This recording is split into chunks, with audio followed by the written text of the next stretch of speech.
자, 오늘 간슬개 28. 달랑 한번 나눠볼게요. 28쪽이래요.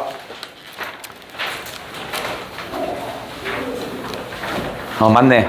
맞아요. 자, 총 몇 달라고 돼 있어? 뭐라고? 4달락으로 돼 있네요. 짧네요. 짧아. 오늘은 간슬개 28쪽이고. 아, 저거는 경제 파트인데요. 경제 파트인데 또 한번 슬쩍 한번 해봐야겠네. 경제 파트. 뭐야, 이거? 자, 첫 번째 단락 한번 출발해 볼게요. 첫 번째 단락 출발.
자, 어디 해볼게요. 됐나 보네. 출발해볼게.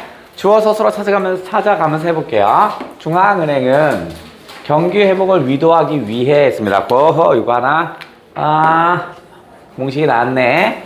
자, A 위에 B였어요. A 위에 B 하면 A가 뭐죠? 그렇죠. A가 이제 목적이죠. 그러니까 A라는 목적을 실현하기 위해서 B라는 방법을 이용한다고 그랬지. 그러면 쳐다 경기 회복을 유도하는 게 얘가 목적이죠. 그래서 경기 회복을 유도하기 위해서 어떻게 할 거냐면 기준금리를 낮춘대요. 이게 방법이죠. 그러니까 기준금리를 낮추면 경기가 회복돼요. 이 말인가 보네요. 그럼 기준금리는 또 뭐고 중앙은행은 뭔가 설명이 있나 볼게요. 중앙은행이 금융기관과 거래할 때 사용되는 정책금리인 기준금리가 낮아지면 일단 기준금리의 정의를 내렸네. 기준금리가 뭐냐면 기준금리는 요거네. 앞에 정의됐네. 금융기관과 거래할 때 사용되는 정책금리인 기준금리는 이렇게 얘기했죠. 그러니까 기준금리는 누구와 하는 거야? 중앙은행이. 그러면 중앙은행은 무엇을 중앙은행이라고 해? 우리나라로 한다면? 중앙은행 우리나라는 뭐야? 그렇죠. 한국은행. 모든 나라는 돈을 찍는 은행이 있어요. 우리나라는 한국은행이죠. 미국도 아마 돈을 찍는 은행이 있을 거야. 뭔지 모르겠지만 그걸 중앙은행이라고 합니다. 근데 그 중앙은행은 금융기관과 거래할 때 사용된대요. 금융기관이라면 뭐야? 뭐 있어? 금융기관 뭐 있어? 국민은행이라든가 우리은행이라든가 이딴 것들 있잖아. 이런 것들이죠. 그러니까 얘와 거래를 하는 거네. 그죠? 그런데 그거를 정책금리래. 그러니까 얘한테 국민은행이라 해서 돈이 항상 있는 게 아니잖아. 쟤는 어디서 빌려와? 돈을. 한국은행에서 빌려올 거 아니냐? 그러니까 한국은행이 국민은행에 빌려주는 금액이 바로 뭐야? 기준금리라고 하는군요. 그죠? 기준금리. 보통 기준금리는요, 0점 몇 퍼센트에 해당됩니다. 저 위에 틀으라고! 에어컨 틀라고, 이씨. 그래서 보통 한 0점 몇 퍼센트 정도 해당되는 거야. 그러니까 얘한테도 기준금리를 통해서 뭘 빌려주고요.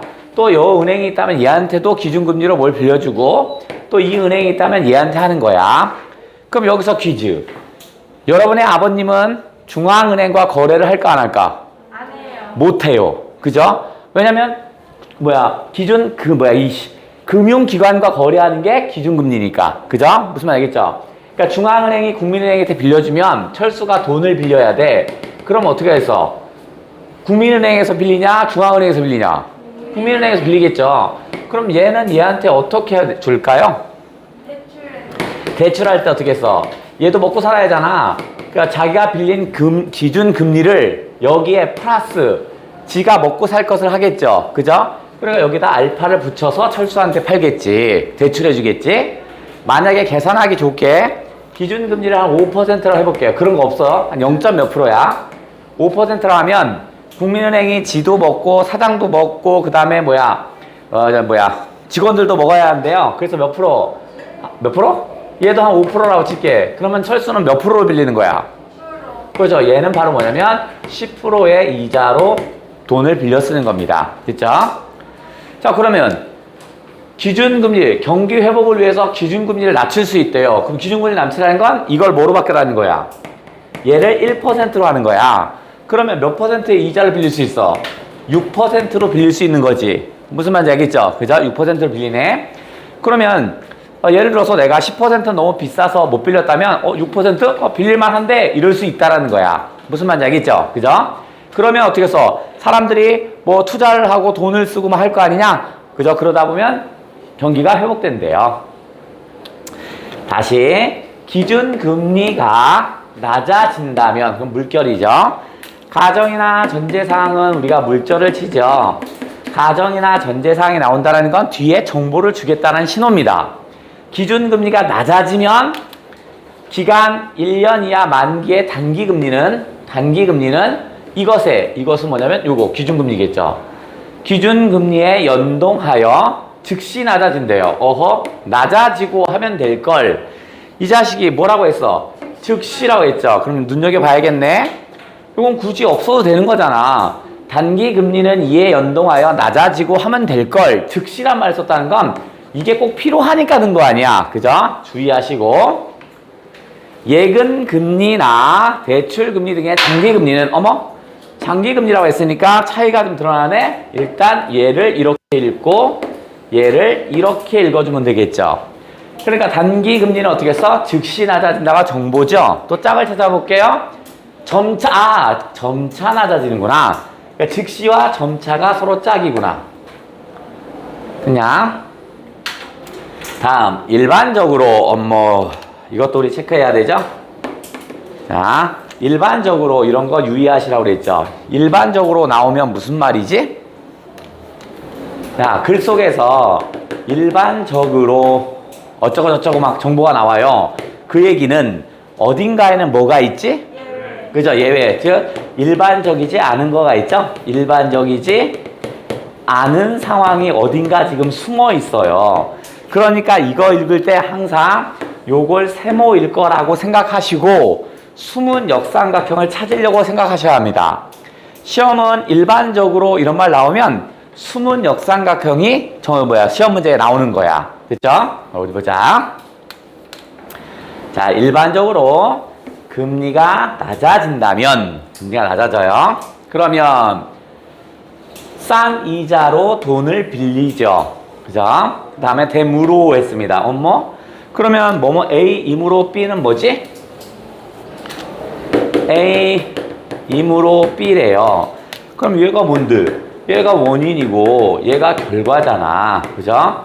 그럼 우리가 잘 아는 거 이거야. 싼 이자로 돈을 빌리는 게 원인이죠. 그래서 우리가 인과관계는 대표적인 거 우리가 제일 잘 아는 거 뭐야? 싼 이자로 돈을 빌릴 수 있기 때문에 시중에 유통되는 화폐의 양인 통화량이 증가한대요. 그럼 결과는 통화량의 증가하는 결과가 생겼군요. 근데 통화량의 정의 살짝 보이는 거 보여요? 통화량의 정의가 뭐야? 그렇지. 시중에 유통되는 화폐의 양을 통화량이라고 하는 겁니다. 시중에서 유통되고 있는 것을 바로 통화량이라 한대요. 그러면 금리가 낮아지면 싼 이자로 빌리니까 통화량이 증가한대요. 그에 따라 이거 마찬가지야. A에 따라 B 하면 이것도 인과관계죠. A가 원인이고 B가 결과죠. 그죠? 인과관계입니다. 그러면 그가 뭔데? 통화량이 증가하기 때문에 통화량이 증가했기 때문에 기업이 투자를 확대한대요. 투자 확대, 그 다음에 생산과 고용이 늘어난다면 가계소득도 증가한대요. 그러면 또 기술 들어왔어. 뭐뭐 함으로 했으니까 가계소득이 증가한 게 원인이겠죠. 그죠? 자, 그러면 어차피 우리는 그래서 중요한 게 뭔지는 알고 있어요. 일반적으로가 중요한 거지. 정리 한번 하고 가볼게요. 이게 뒤로 넘어가서 그래. 일반적으로 하면 우리는 요거 요렇게 읽어야 돼. 얘가 봤더니 뭐냐면 금리가 낮아지면 여기 있죠. 싼 이자로 돈을 빌릴 수 있기 때문에 통화량이 증가하죠. 그러면 통화량이 증가합니다. 통화량이 증가해요. 그에 따라 기업의 투자 확대, 생산 고용 이라죠.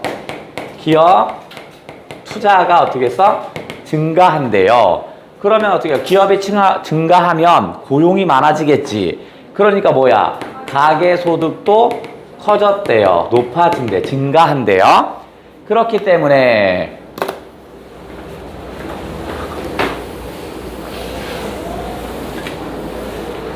가계의 소비가 늘어서 경기 침체에서 벗어난답니다. 그러면 어떻게 된다?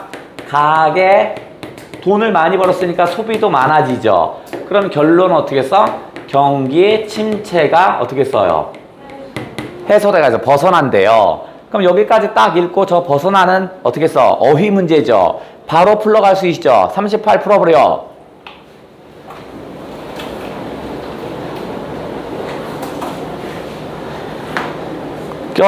경기 침체에서 벗어나는 건 뭐야? 탈피하는 거겠죠. 그죠? 오케이. 그런데, 얘는 이렇게 그런데로 썼구나. 그런데, 화제가 바뀌었어요. 중앙은행이 이제 역삼각형인가 보죠. 기준금리를 낮추는 등의 정책수단을 동원하여 통화량이 증가해도, 그럼 지금 어디까지가 똑같아요? 중앙은행이 금리를 인하하여 통화량이 증가한 거 여기까지가 일치하는 거죠. 그죠? 그런데 뭐야? 투자와 소비가 늘지 않는데요. 그러면 일반적인 것이 바로 뭐야? 여기까지 정상적으로 와야 되는데 늘어야 되는데 여기가 되지 않는 거구나. 그죠? 그러니까 지금 짝이 되는 게 뭐냐면 여기에 그런 데가 짝이 되는 거죠. 얘가 역삼각형인 거였어. 그런데 여기 얘는 똑같죠. 금리가 떨어지면 통화량이 증가한 건 같습니다만 뭐가 없어? 소비가 늘지 않죠. 그러니까 포인트가 되는 건 뭐였어? 얘가 포인트죠. 얘가 늘지 않는 거죠. 그러면 얘는 어디서 늘었죠. 결국 얘는 기업이 투자하니까 요거 늘었잖아. 요렇게 늘었지만 그죠? 요게 이제 삼각형이지. 얘는 어떻게 써? 늘지 않은 거죠. 맞냐? 그걸 우리 뭐라 한다? 작은 따옴표니까 유동성 함정이라고 하네. 그럼 유동성 함정이라는 건 뭐야? 금리가 낮아져서 통화량이 증가했지만 기업과 가계가 투자가 늘지 않는 거네요. 그렇죠? 금리가 낮아지면 일반적으로 어떻게 써요? 통화량이 증가되면서 경기 침체에서 벗어나야 되는데 금리가 낮아져서 통화량까지 늘어났지만 기업이 투자를 하지 않고 가계소득도 나지 않는 상태래요. 그걸 뭐라 한다? 유동성 함정이라고 하나 봐요. 자, 다시 두 번째 단락 출발해 봅니다. 두 번째 단락 출발.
됐냐?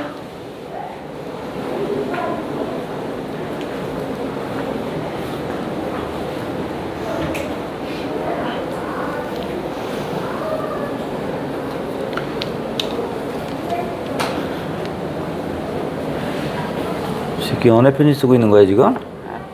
미래의 나의 부인에게. 아니 이상한 거 쓰네 이 새끼 이거. 자, 볼게요. 왜 쟤 왜 부끄러워해? 자, 두 번째 달라 한번 봅니다. 자, 유동성 함정은요. 아까 유동성 함정이 뭐였냐면 금리가 내려갔고 그래서 어떻게 해서요? 통화량은 증가했죠. 거기까지. 근데 어떻게 해서? 기업이 투자하지 않고 그 다음에 소비자가 소비하지 않는 거야. 대개. 그러니까 요거는 대부분 이거죠. 대부분 이렇게네. 그러니까 모두는 아닌 거야. 자, 언제냐면 저금리가 장기화된 상황입니다. 그래서 그때 기준금리가 사실상 명목금리의 하한이 0%가 되는 시기에 발생한다. 길다. 그러면 어떻게 하면 될 거냐면 이렇게 바깥에서 안으로 이렇게 쪼여 들어오면 됩니다. 그럼 얘가 전체가 주어잖아. 그럼 서술어는 항상 뒤에 있잖냐? 그죠? 그럼 여기죠. 발생하는 거야. 유동성 함정은 발생한데 언제 하는 게 필요하죠. 그죠? 그럼 언제야? 여기 있네. 기준금리가 0%가 되는 시기에 발생하는 거죠. 됐죠? 그럼 됐잖아. 기준금리가 0% 되는 시기에 발생합니다. 근데 조건이 있어요. 이게 조건이죠. 얘가 저금리가 장기화된 상황에서 얘가 조건이네. 그러면 바깥에서부터 조여왔더니 대충 해석이 되네. 잘 해석이 안 되면 처음과 끝에 주어 서술어 설정한 상태에서 뒤에 서술어부터 이렇게 쪼여오라고요. 무슨 말이죠? 유동성 함정은 발생한대. 언제 발생한다잖아. 그러니까 0%가 되는 시기에 발생하죠. 뭐가? 기준금리가. 그죠? 근데 조건은 저금리가 장기화된 상황이어야 돼. 금리가 자꾸 떨어져 있어야 돼. 그죠? 무슨 말인지 알겠죠? 일본은요, 금리가 0%가 지금 10년째 넘어가고 있어요. 10년째 넘어가고 있는데, 걔네는 어떻게 써요? 발전을 하지 않아요. 걔네 뭐야? 유동성 함정에 빠져 있는 겁니다. 무슨 말이겠죠? 그래서 일본은요, 지금 막 코로나 이렇게 터지고 나서 어떻게 하냐면 돈 같은 걸 막 풀어요. 막 풀었는데도 돈이 안 돌아요. 다 어떻게 하고 있냐면 다 손에 쥐고 있습니다. 왜 쥐고 있나 한번 봐요. 다음, 물가 상승을 고려하지 않는 금리를 명목금리. 명목금리에 정의를 내려줬네요. 명목금리는 뭐냐면 물가 상승을 고려하지 않는 금리래요. 물가 상승을 고려한 금리를 이 자식 봐라. 그걸 우리 뭐라고 하냐면 실질금리래. 그러면 이거 이렇게 읽어도 되겠죠. 차이가 드러나니까 명목금리 이렇게 읽어야지. 그 다음에 얘는 뭐야? 실질금리는 이렇게 읽어야지. 상관없어요. 명목금리는 물가 상승률 고려하지 않고 물가 상승률 고려하면 실질금리겠죠. 다시 실질금리는요. 명목금리에서 물가 상승률의 예상치인 기대 인플레이션을 뺀 값이다. 이거 공식이죠? 자, 공식이 나오면 무조건 옆에다 빼놔야 합니다. 공식이 나온 건 반드시 문제에서 확인하는 과정을 거칠 겁니다.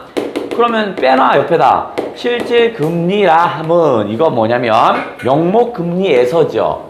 그러니까 명목금리, 물가 상승률을 고려하지 않는 명목금리에서 뭘 빼래요?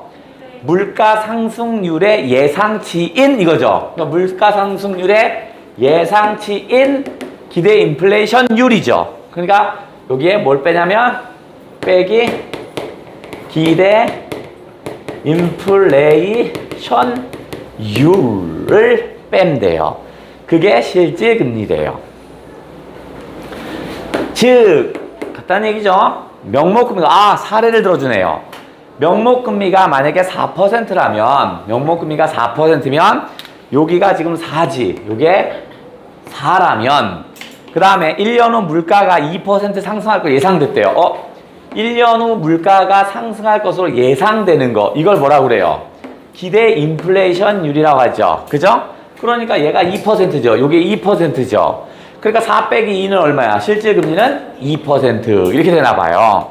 그래서 2%로 인식됩니다. 여기까지는 별거 아니네. 그런데 화제가 바뀌었습니다. 경기 침체가 장기화된다면 전기 침체가 계속 장기화되는 겁니다. 향후 소비가 더 위축돼요. 그러면 경제 침체가 뭐가 오래됐다 그러지?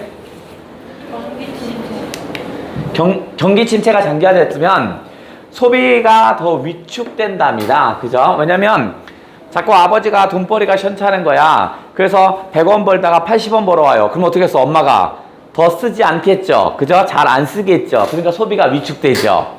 그러면 내가 물건을 100개를 팔아야 되는데 자꾸 니네들이 안 사요. 그래서 20개밖에 안 팔렸어. 80개 버릴 수가 없잖아. 그럼 나는 어떻게 할까? 가격을 다운시키겠죠. 아, 500원 했는데 400원이면 사면 안 될까? 300원이면 안 될까? 이럴 거 아니야. 그럼 결국 물가가 하락할 것으로 예상된답니다. 예상하나 봐. 그러면 물가가 예상할 수 있대 하락할 것으로 예상할 수 있답니다. 그렇다면 물가가 하락된다면이죠. 그러면은 뭐야? 물가가 하락된다면, 이 말은 물가가 하락된다면 명목금리가 연 0%로 낮아진다 하더라도 사람들은 실질금리가 높다고 인식한대요. 이게 무슨 말이지? 자, 물가가 하락할 거라고 예상한답니다. 그러면 물가가 하락한다고 예상되는 건 기대 인플레이션율이 물가 상승을 예상한 거죠. 이게 하락하는 거야. 그러면 실질금리는 명목금리 빼기 기대 인플레이션율이었죠. 그죠? 이거잖아. 그러니까 얘가 지금 하락할 것으로 보는 거야. 마이너스 2%라고 해보자. 그러면 마이너스 2라고 해볼게요. 이렇게. 됐죠? 그러면 마이너스 2고 명목금리를 0이라고 해볼게. 0. 그러니까 명목금리 빼기 기대 인플레이션이잖아. 0 빼기 마이너스 2는 얼마야? 2죠. 그러니까 실질금리가 2%라고 생각하는 거야. 명목금리가 빵이지만 실질금리가 2라고 생각한대요. 맞네. 또한 하나 더 추가. 물가가 하락한다는 것은 물가가 하락한대요. 같은 금액으로 더 많은 물건을 살 수 있답니다. 오호, 그럴걸? 물가가 하락했다는 건 더 많은 물건 산대요. 자, 1,000원인데 햄버거가 한 개 살 수 있어요. 그럼 햄버거 가격은 얼마야? 1,000원이었어요. 물가가 하락해서 햄버거가 500원이면 어떻게 돼요? 500원이면 두 개를 사죠. 같은 돈 1,000원으로 아까 한 개 샀는데 같은 돈 1,000원으로 몇 개를 샀어? 두 개를 샀죠. 그러면 돈의 가치가 커진 거야, 작아진 거야? 커졌지.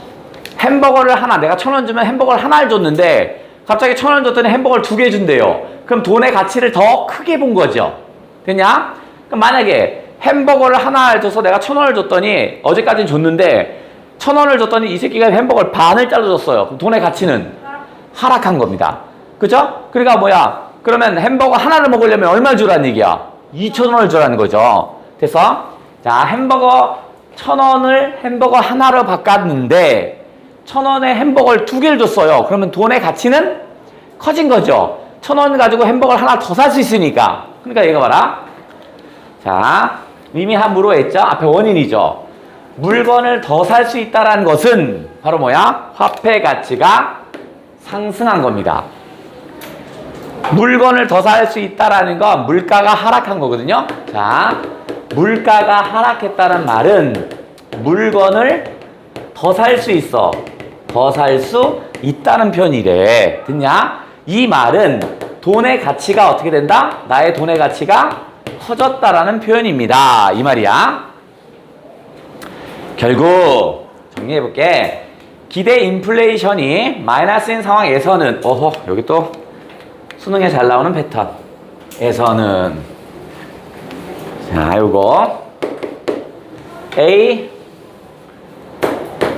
A에서는 이렇게 나왔어요. 그러면 어떻게 해서 요게 요럴 때는 A에서는 이게 나오면 요게 설명 대상이라고 그랬죠? 얘가 설명 대상이야. 그러니까 이걸 딱 지우고 우리 뭐야? A는 이렇게 읽어버리라고요. 그죠? 그러니까 기대 인플레이션이 마이너스 상황이라는 것은 이 말이겠죠. 그죠? 그러니까 얘가 설명 대상이야. 이게 설명 대상입니다. 그거는 기준금리 인하로 통화량이 증가했대요. 금리가 인하하면 통화량이 증가하죠. 맞죠? 그게 일반적인 아까 방법이라 했잖아. 일반적으로 금리가 내려가면 통화량이 증가한다고 그랬잖아. 맞네? 근데 어떻게 써? 소비나 투자 대신에 화폐를 보유한대. 그러니까 소비나 투자를 하지 않고 화폐를 보유한답니다. 자, 그러면 소비나 금리가 인하해서 통화량이 증가하면 소비나 투자가 확대돼야 되는 게 일반적인 거지. 근데 확대되지 않고 있으니까 그게 뭐야? 유동성 함정이 발생한 거죠. 됐죠? 금리가 인하해서 통화량이 증가하면 소비나 투자가 확대돼야 되는데 그렇게 안 되는 게 유동성 함정이라고 그랬잖아. 그렇다면 유동성 함정이 일어나는 건 두 가지입니다. 첫 번째는 뭐야? 이거 소비가 위축되어 물가가 하락할 것으로 예상될 때 이때 발생하는 겁니다. 됐죠? 물가가 하락한다고 했으니까 여러분 같으면 투자를 하겠니? 내가 만약에 오늘 당장 이 뿅망치 사러 가야 하는데 이게 1,000원이야. 근데 물가는 계속 떨어질 거야. 내일이면 500원이야. 내일 모레는 300원이야. 그럼 여러분 사냐? 내일 사지. 이거 왜 오늘 사? 그죠? 그러니까 투자를 하지 않는다고요. 그죠? 그럴 때 유동성 함정이 생기는 겁니다. 그 다음에 두 번째는 어떤 거야? 어떤 거? 여기 어디 갔지? 이거 또한 여기 있다.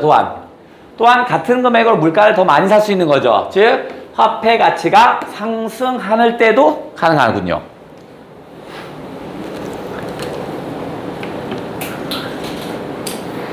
됐나? 자, 세 번째 탈락 출발.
했어?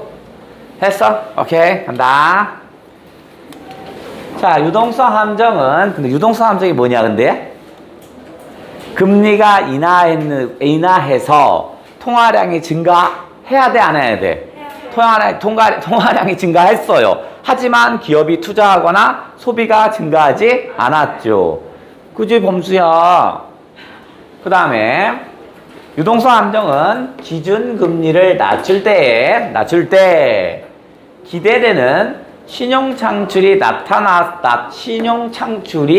나타나지 않아서 발생하는 측면도 있다죠. 추가네, 추가.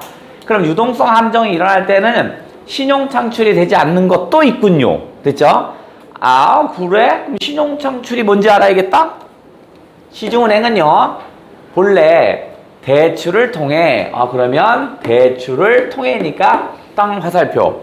대출이란 방법을 통해서 결과는 이자 수익이 생깁니다. 그러면 채권에 투자하여 수익이 생기는데, 은행이 돈 버는 방식입니다. 은행이 돈 버는 방식의 1번 뭐야? 이자 수익을 얻는 거. 2번은 어떻게 해서 채권에 투자해서 수익 얻는 거. 그죠? 요 두 개인가 봐. 근데 일반적으로는 주의하셔야죠. 일반적으로는 그 과정에서 통화량이 몇 배 이상 확대되어 유통된답니다. 그러면 몇 배 이상 확대되어 유통된답니다. 통화량이. 그걸 뭐라고 해? 유통되는 신용창출이라고 그랬죠. 그러니까 신용창출이라는 게, 알겠구나. 신용창출은 뭐냐면, 통화량이 몇 배 확대돼서 유통되는 것을 신용창출이라고 하는가 봐. 됐죠? 자, 근데 신용창출은 우리가 나왔으니까 한번 개념을 한번 설명해 볼게요. 자, 신용창출이라는 건 어떤 거냐면, 자, 예를 들어서, 여기 설명이 나온다. 예컨대 있네, 예컨대, 은행이 기업에게서 채권을 사들인다면,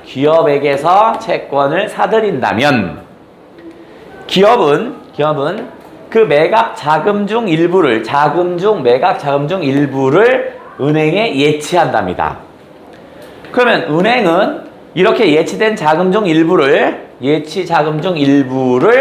또 다른 채권 투자나 대출에 활용한대요. 이건 뭔 개소리야 이거? 자, 은행이 있습니다. 은행이 있는데, 자, A 회사가 있어요. 그래서 A 회사에 얘가 어떻게 써? 채권을 중에, 너 채권 갖고 와봐. 내가 채권 살게. 그러면 채권 종이가, 쉽게 말하면 채권 종이가 일로 가는 거야. 그죠? 몇 월 며칠 내가 만기 2년으로 채권을 돈을 돌려줘. 이런 셈이잖아. 그러면 은행은 A 회사에게 뭘 줘야 돼? 돈을 주지요. 그죠? 돈을 주는 거야. 근데 A 회사가 이 돈을 내가 한 10억 정도 줬다고 할게요. 10억이라고 해보자. 10억을 줬다고 칠게. 그러면 A 회사가 10억이 필요해서 10억을 다 쓸 수도 있어요. 그런데 A 회사는 5억 정도만 쓰고 5억은 불안하니까 어디다 저금을 해놓겠지. 들고 다니지 않잖아. 들고 다니면서 5억이 이러질 않잖냐. 그래서 5억은 써요. 그래서 다시 어떻게 써? 5억을 여기다 넣는 거야. 5억 너무 계산 힘들어. 20억 할게요. 20억이야. 20억 계산 힘들어. 그래서 10억은 썼고요. 단 10억은 저금했어요. 다시 10억을 예금했어요. 예금했어. 그래서 10억은 딴 데다 투자한 거야. 그러면 은행은 지금 얼마가 생겼어? 얘에서 지금 10억이 따로 생겼죠. 없던 돈 10억이 생긴 거야. 그죠? 그러면 은행은 이 10억을 다 투자하는 게 아니라 이걸 다 투자하면 갑자기 A 회사가 급한 일이 있어. 자기 딸이 결혼해. 결혼 자금이 필요해. 그래서 어떻게 써? 딸 집 사줘야 되니까 10억 내놔. 돈 없는데요? 이럴 수 없잖아, 은행이. 그죠? 그래서 은행은 나라에서 뭐라고 하냐면 지급 준비금이라는 것을 좀 화가 또 그림 창작 활동 시작했다. 은행은 지급 준비금이라는 게 있어요. 준비금이라는 게 있어요. 이건 한국은행이 결정해 줍니다. 야, 은행들 지급 준비금은 10%로 해라. 이렇게 해요. 예금의 10%야, 얘기는. 그래서 내가 10%라고 이렇게 공지를 해줘요. 그러면 은행은 이 10억에서 10%를 빼면 얼마야? 얼마? 9억이죠. 9억이 있고 1억이 있잖아. 얘가 지급 준비금이야. 그러니까 은행이 1억을 가지고 있는 거야. 그러면 얘를 어떻게 써? 이 9억을 가지고 어떻게 써? 9억을 B 회사에게 투자하는 겁니다. B 회사에 이렇게 채권 조가리를 가져와. 채권. 그러면서 얘한테 얼마 줘? 9억을 주는 거야. 9억을. 됐죠? 무슨 말인지 알겠지? 그러면 다시 B 회사도 9억을 다 안 써요. 그래서 어떻게 써? 다시 저금을 할 거 아니야? 요번에 얘가 얼마 저금한다고 할까? 계산이 쉬우려면 얼마지? 1억. 아, 그래. 1억. 좋아. 그러니까 1억을 예금한다고 칠게요. 그럼 얘가 갑자기 1억이 생겼지? 그러면 어떻게 해야 돼? 지급 준기금 10%를 떼면 얼마? 얼마야? 9천만 원하고 9천만 원하고 1천만 원이 있겠죠. 그죠? 1천만 원이 뭐야? 지급 준비금이 되겠지. 다시 9천만 원을 투자하는 거야. 그러면 지금 얘는 자기 돈 원래 종잣돈이 20만 원이 20억이었는데 계속 돌리고 있죠. 그죠? 이게 신용창출입니다. 야, 이거 은행 거저 먹는다 이거. 그죠? 지 돈으로 하는 거 아니네 이거. 여러분도 은행이나 차리세요. 얼마면 차릴까? 개뿔씨. 자, 또 갑니다. 그래서 통화량이 확대됐답니다. 뭐가 통화량이 확대된데 뭐를 통해서? 신용 창출이 되는 거죠. 신용 창출이 되면 통화량이 확대됩니다. 맞죠? 지금 통화량이 계속 늘어나고 있잖아. 그런데 했죠. 그런데는 종 치었으니까 쉬었다 하겠습니다.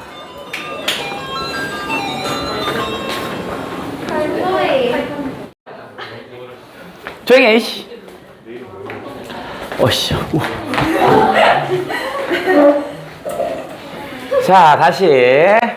자, 그런데 저금리가 장기화 된다면, 오래돼요. 저금리가 오래되는 거야. 야, 금리가 0.1%, 0.2가 계속 가는 거야. 그러면 은행들은요, 채권 투자를 기피한답니다. 채권 투자를 한다는 건 뭐냐면, 기업이 잘 나가서 가격이 뛰어오를 것을 예상하고 투자하는 거잖아. 그러니까 저금리가 장기화되니까 어떻게 써? 자, 뭐가 될 거야? 저금리가 장기화되면 어떻게 돼요? 경기가 위축된 상태죠. 경기가 위축되면 기업이 투자를 해, 안 해? 안 하죠. 그럼 기업이 발전해, 안 해? 안 하죠. 그러니까 채권 투자를 안 하는 겁니다. 채권은요, 만기에 약정된 이자를 원금과 함께 투자자에게 지급하기로 약정한 증서랍니다. 그러면 채권은 투자자에게 지급하죠. 무엇을? 약정된 이자를 원금과 함께죠. 이자를 원금과 함께 투자에게 지급하는 거죠. 그래서 채권은 우리가 어떻게 생겼다고 그랬지? 한 요만한 크기로 생겼어요. 우리 수연이 지금 창작 활동 시작했다. 요만한데 여기에 가격이 써 있어요. 1억 원 정도 써 있어요. 그 다음에 여기 뭐지? 기간이 쓰였어. 그럼 만약에 2020 지금 1년이죠. 2021년 8월에서 2023년 8월 이렇게 기간을 써주는 거야. 됐죠?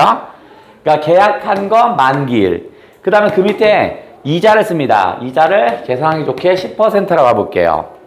그 다음에 여기는 뭐가 실려야 돼? 발행 주체가 실립니다. 예를 들어서 뭐 어디 할까? 어디 할까? 뭐 어디 하지? 그냥 뭐 삼성전자 뭐 이렇게 해볼게요. 이렇게 했죠. 자, 그러면 이거 어떻게 지급하는 거야? 2021년 8월에 계약했으니까 2022년 8월에는 삼성전자가 나에게 얼마를 지급해야 되죠? 얼마를? 만기가 아닌 날에는 이자만 주는 겁니다. 그러면 1억 원의 이자 10%는 얼마야? 그죠? 1,000만 원이죠. 그러니까 나에게 1,000만 원을 주는 거야. 그러면 2023년 8월에는 얼마를 줘야 돼? 9천만 원. 만기죠. 그죠? 만기잖아. 그죠? 그러니까 어떻게 써? 원금과 함께 이자를 줘야죠. 그럼 얼마야, 원금이? 1억이죠. 거기에 이자 얼마? 1,000만 원. 이렇게 주는 거야. 그러면 얼마 줘야? 1억 1,000만 원을 줬겠지. 그죠? 그러면 내가 이 삼성전자에게 채권을 빌려주고 나서 결국 얼마를 번 셈이야? 2천만 원을 번 셈이죠. 무슨 말인지 알겠죠? 그러면 계약 기간을 좀 늘려볼까? 2024년 8월이야. 그러면 여러분 해보자. 2022년 8월에는 얼마를 줘야 돼? 1,000만 원을 줘야 되죠. 그러면 2023년 8월에는요? 1,000만 원. 2024년 8월은요?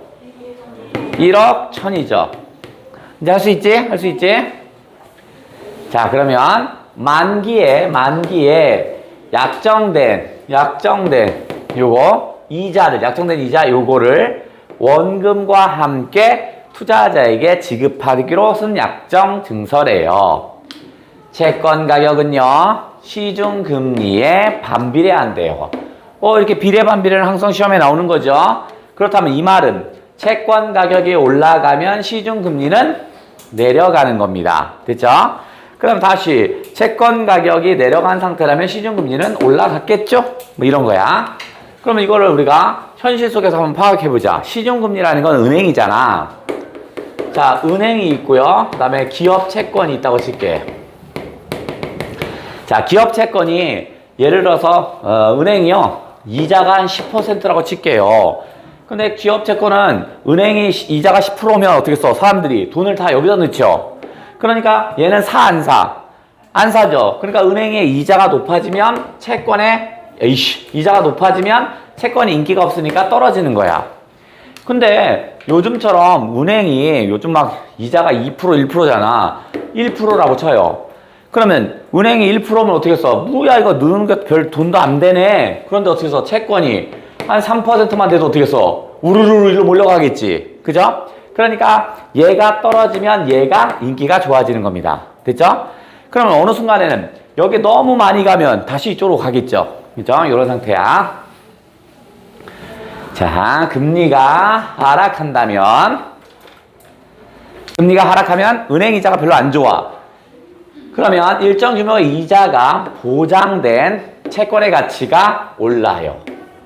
왜냐면 채권은 10% 정해져 있어. 5% 정해졌잖아. 근데 은행이 만약에 15% 이자를 준다면 은행으로 가는 거고, 은행이 1% 턱없이 없어. 그럼 채권으로 가는 거죠. 다만 나오면, 그런 다만은 대부분 다 예외 조항이라고 그랬죠? 그죠? 내가부터 얘기했던 거에 예외니까 별표 슬쩍 올려주면서, 예외 사항은 언제냐면 저금리가 지속되었어요. 저금리가 지속되면 채권 가격은 금리가 떨어지니까 채권 가격은 계속 올라가겠죠. 그죠? 그때 채권 가격이 높아질 대로 높아진 상태입니다. 채권 가격이 높아진 상태. 이미 다 올랐어. 오를 때까지 다 올랐어요. 그리고 나서 기준금리가 0%가 된 후에는 그럼 기준금리가 0%면 어떻게 써요? 채권 가격이 올라갈까 안 올라갈까? 더 이상 올라가지 않아요. 굳이 채권을 빌릴 필요가 없지. 그냥 은행 가서 빌려오면 되잖아. 돈 주시오 하면 될 거 아니야. 내가 왜 채권 왜 해? 안 하지. 그러니까 채권을 사고 파는 과정에서 수익을 남길 수가 없습니다. 수익을 남길 수가 없으면 채권 사 안 사? 안 산다고요. 투자를 안 한다는 얘기네? 그럼 다시 어떻게 써? 유동성 함정에 빠지는 거죠. 반면 반대다. 그러면 저금리 과정이 지속되면 어떻게 써? 채권을 산다 안 산다? 안 산다는 겁니다. 저금리 지속되면 채권에 대한 투자를 않는 거야. 그럼 투자를 하지 않으면 돈은 어떻게 할 거야? 그 얘기하는 겁니다. 현금은 언제든지 지불 수단으로 손쉽게 사용될 수 있는 점이래요. 지불 수단으로 손쉽게 사용된대요. 지불 수단으로 손쉽게 사용된대. 무슨 말이냐면 내 주머니에 1,000원이 있으면 언제든지 빼서 지불할 수 있죠. 돈을 낼 수 있잖아. 근데 채권은 어떻게 써? 아까 채권은. 자, 채권이 이렇게 했는데 만기가 2021년 8월에 했는데 만기가 2042년 8월이야. 그럼 얘는 돈으로 언제 바꿀 수 있어? 2042년에 바꾼다고요? 그럼 어떻게 써? 손쉽게 이용할 수 있냐? 안 되지. 안 되는 거야. 그럼 방법이 있어요. 어떻게 하냐면 이걸 잘 아는 사람한테 갑니다. 야, 내가 지금 돈이 급해서 그런데 이거 1억 원짜리거든. 2042년이면 1억 받을 수 있는 거야. 지금 한 8천만 원 할 테니까 살래? 하는 거야. 그러면 이거 사냐? 사요. 이거 좀 봐. 앞으로 20년 뒤 일이죠. 20년 뒤의 일에 물가가 어떻게 될지 어떻게 알아? 너무 오래되지. 그래서 사람이 잘 안 사요. 무슨 말인지 알겠죠? 그러니까 또 바로 사는 사람 있으면 팔겠지만 그래도 주머니에서 꺼내는 것보다 시간이 걸리죠. 다시 합니다. 즉 현금 단위당 보유에 따른 편익이, 그러니까 현금 보유의 편익이 이렇게 하면 되겠죠. 편익이 항상 일정하대. 으이씨, 이거 봐라. 이런 말은 눈여겨봐야 되죠. 그죠? 일정하다. 그냥 편익이 일정하다 하면 될 걸 항상 일정하대요. 그럼 아마 문제 속에 있는 거야. 그죠? 그냥 편익은 변동한다, 안 한다? 안 변한다. 현금은 내가 여기서 1,000원을 꺼내서 내는 거. 바로 꺼내는 시간 2초. 이거지? 1년 뒤에 주머니에서 꺼내는 거 몇 초? 2초. 똑같잖아. 그죠? 물론 돈의 가치가 좀 떨어질 수도 있지. 하지만 어떻대요? 사용하는 그 편익은 똑같다는 얘기야. 무슨 말이겠죠? 주머니에서 꺼내는 건 똑같을 거 아니야? 아유, 늙어서요. 천천히 꺼내는데 그런 거 말고 또 행동 능력이 똑같다면 똑같을 거 아니냐? 그죠? 이게 항상 일정한 거야. 결국 정리하면이죠. 정리하면 결국은 BTS가 아니고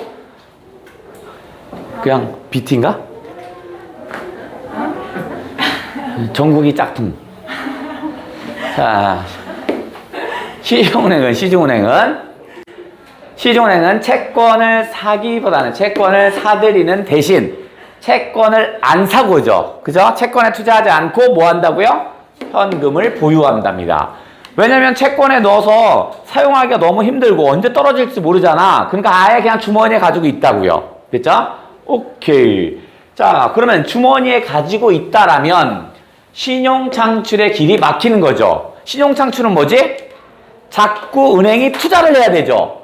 지급준비금만 남기고 계속 투자를 해야 되는데 그냥 보유하고 있으니까 신용창출이 되지 않는 거죠. 됐냐? 오예. 네 번째 단락 출발해 볼게요.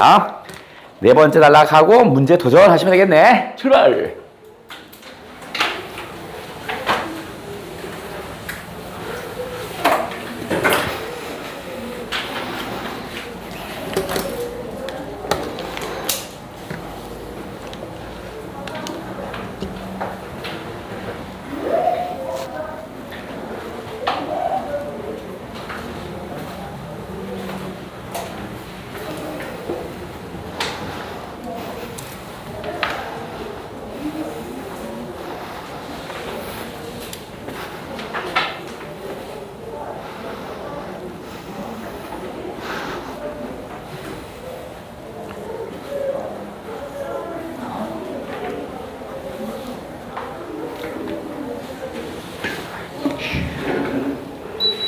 왜 숨겨?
질려버렸지.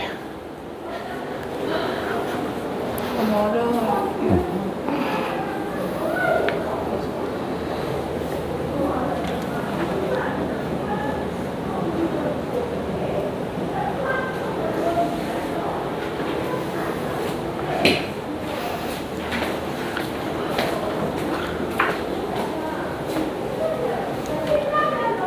자, 됐나요? 1분 더. 마지막 1분.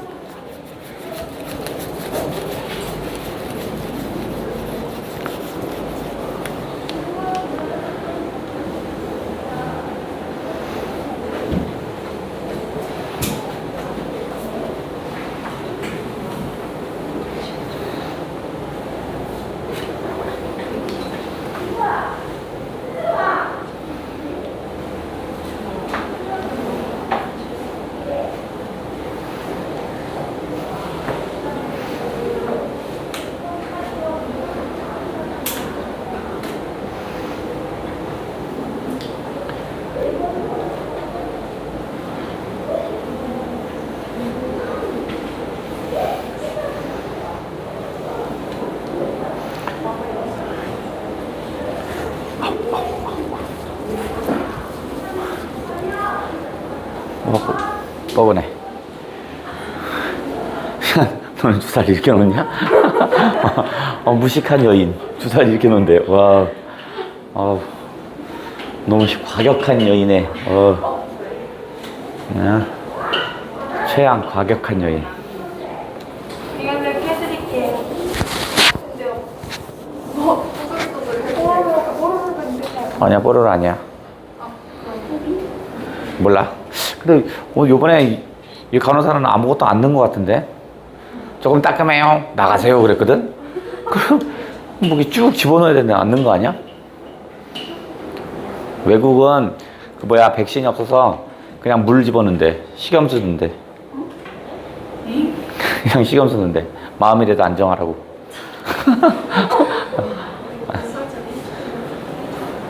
마음이 아프다. 자, 어디 우리 떡볶이 요인 다 맞았어?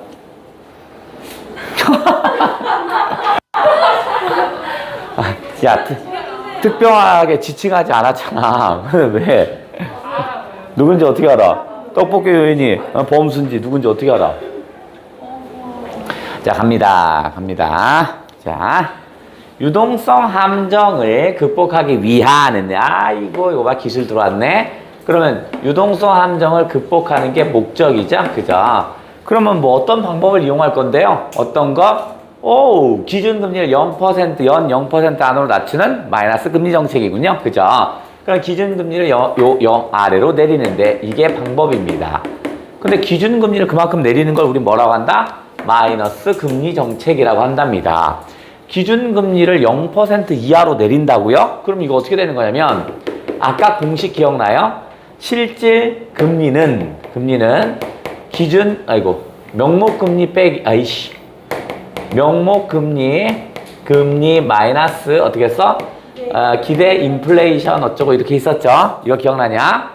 자, 그러면 기준금리를 0% 이하로 내린다라는 거, 기준금리 0% 갑니다. 명목금리의 하한은 이론적으로는 0%죠. 얘의 하한은 0%이지만, 그죠? 더 내려가면 안 되죠.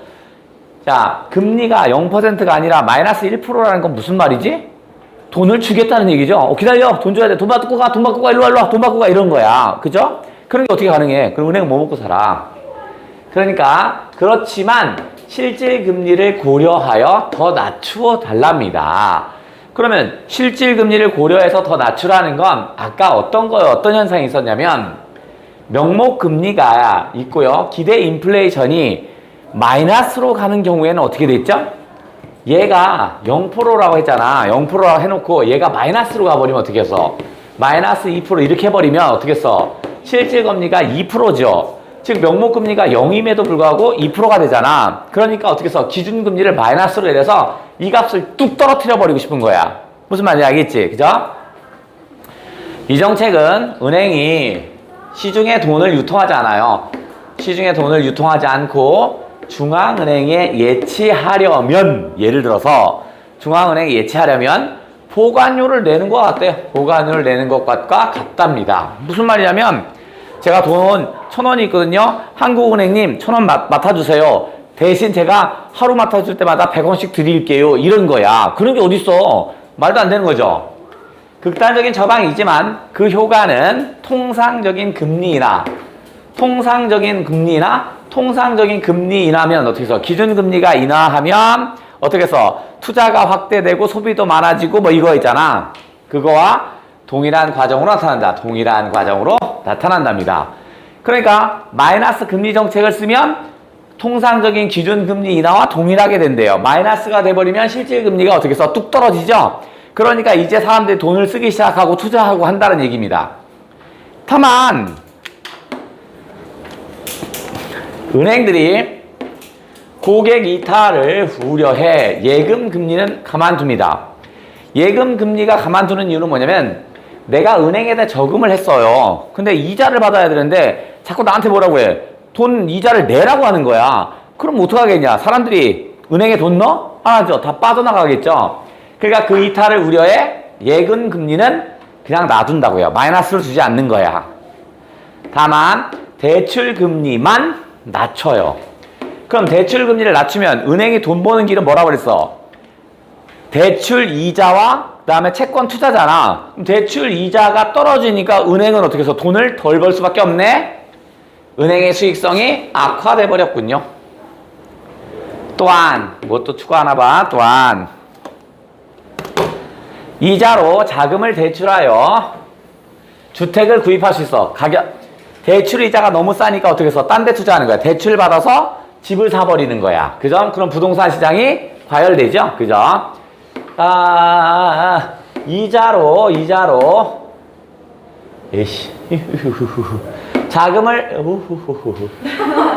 자금을 대출하여 주택을 구입해버린대요. 그러면 부동산 시장이 과열돼 버리죠?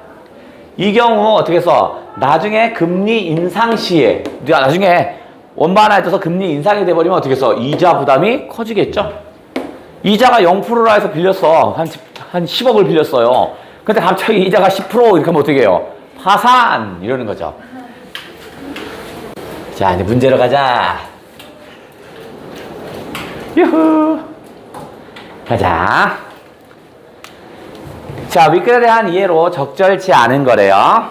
기준금리 인하 정책은 기준금리 인하가 되면 통화량이 증가가 되죠. 그러면 가계소득이 늘어나고 기업 투자도 많아지죠. 띵동 띵동.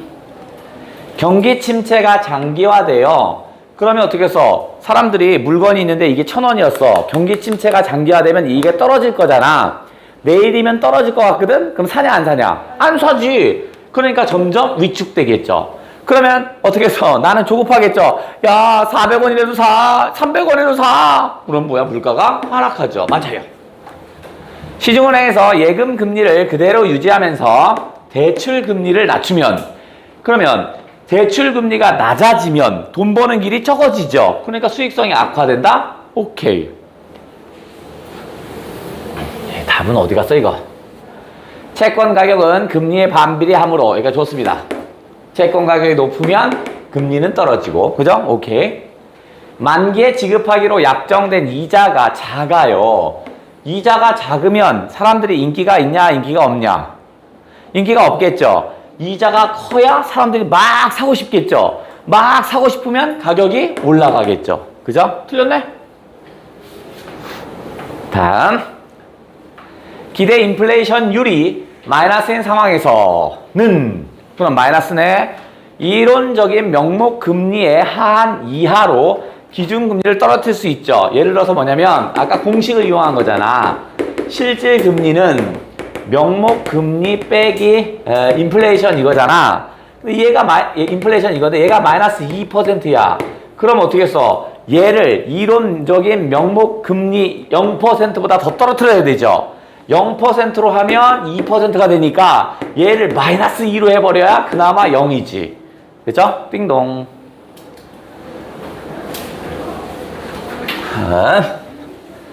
자, 윗글의 유동성 함정에 대한 이해로 가장 적절한 것은 경제행위에서 명목금리보다 실질금리가 영향을 많이 미쳐요.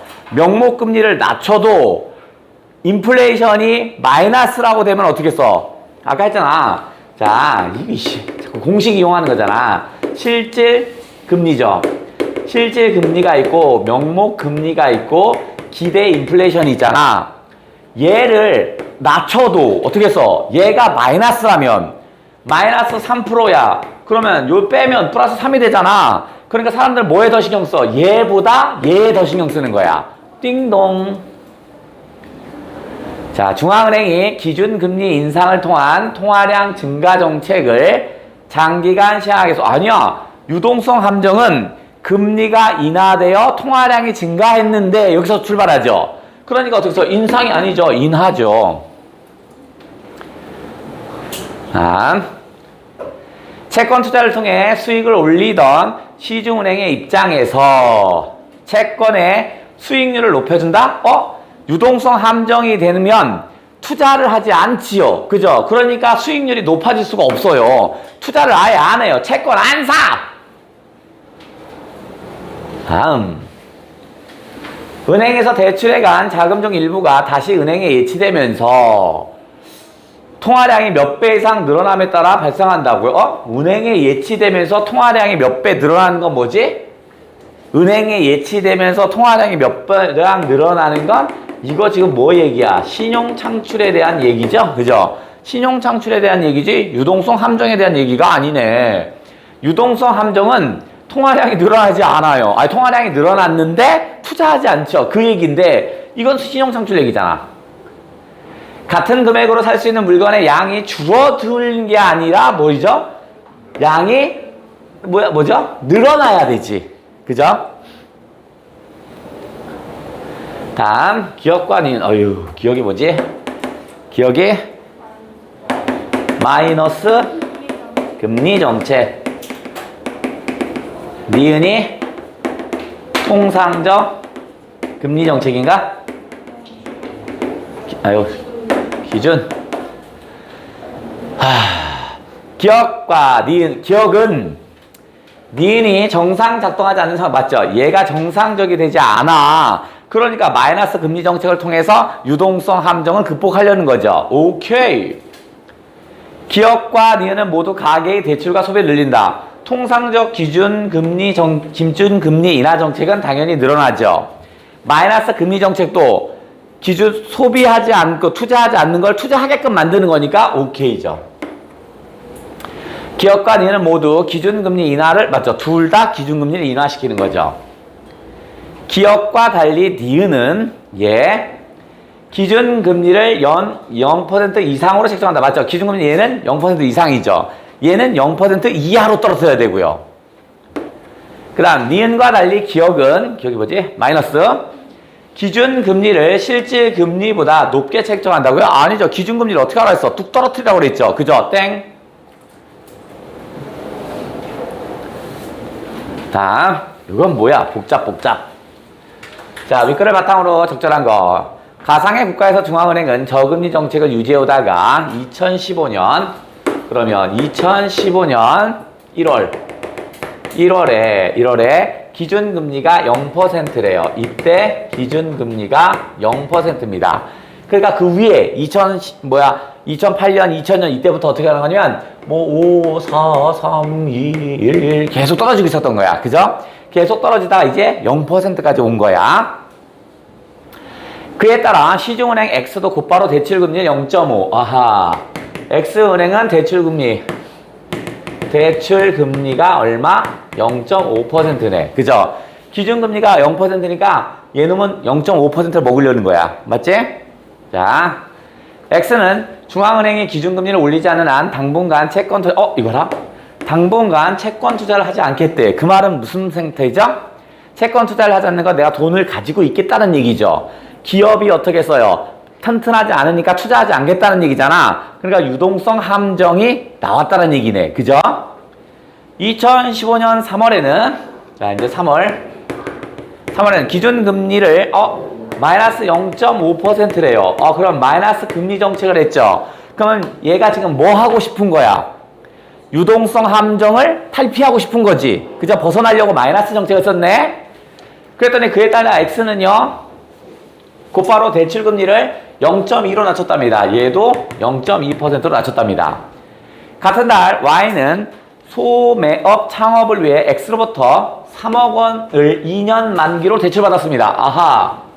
요때 3억 2년 만기랍니다. 그러면 2년 만기면 언제야? 2017년 3월까지군요. 만기가. 맞지? 한번. 한동안 소비가 더 위축될 것이라고 보고 소비가 더 위축될 것이라고 봤다는 건 투자하지 않은 거죠. 아직 유동성 함정이 계속 진행되고 있는 거야. 그러니까 우리 여기 은행을 통해서 얘를 통해서 유동성 함정인 걸 알 수 있고 소비자들도 이제 유동성 함정인 걸 알고 있는 거야. 그래서 창업을 미뤘어. 그리고 수개월 후 해당 대출금으로 주택을 샀네요. 어허. 그러면 뭐 몇 월 할까? 한 10월 정도 하자. 10월 중에서 얘가 주택 구입. 2017년 1월 중앙은행은 경기가 회복되었어요. 그래서 기준금리 1%. 2017년 얼마? 1월 기준금리를 1%래요. 경기가 회복했군요. 마이너스 금리 정책을 탈피했네 지금. 그죠? 그에 따라 X는 2%로 상향 조정했답니다. 2%. 자, 이제 가보자. 자, 2015년 1월 이전 요 위에 중앙은행이 기준금리를 낮추더라도 통화량이 증가하지 않는다? 기준금리가 낮춰지면 통화량은 증가하죠. 근데 소비와 투자가 증가할 때도 있지만 소비와 투자가 안 될 땐 유동성 함정이라고 하는 것뿐이야. 금리가 낮아지면 통화량은 무조건 증가합니다. 땡. 2015년 1월에는 여기 X에게 단위현금당 보유에 따른 편익 이거 나왔다. 단위현금당 보유에 따른 편익은 어떻다고 했어? 항상 일정하다. 아까 항상 있었잖아. 그죠? 얘는 어떻게 해서? 항상 일정한 거지. 그러면 더 증가하여 이러면 안 되지. 그죠? 내가 올해 주머니에서 돈 1,000원을 꺼내는 거 요거하고 1년 뒤에 주머니에서 돈을 꺼내는 시간은 똑같잖아. 그죠?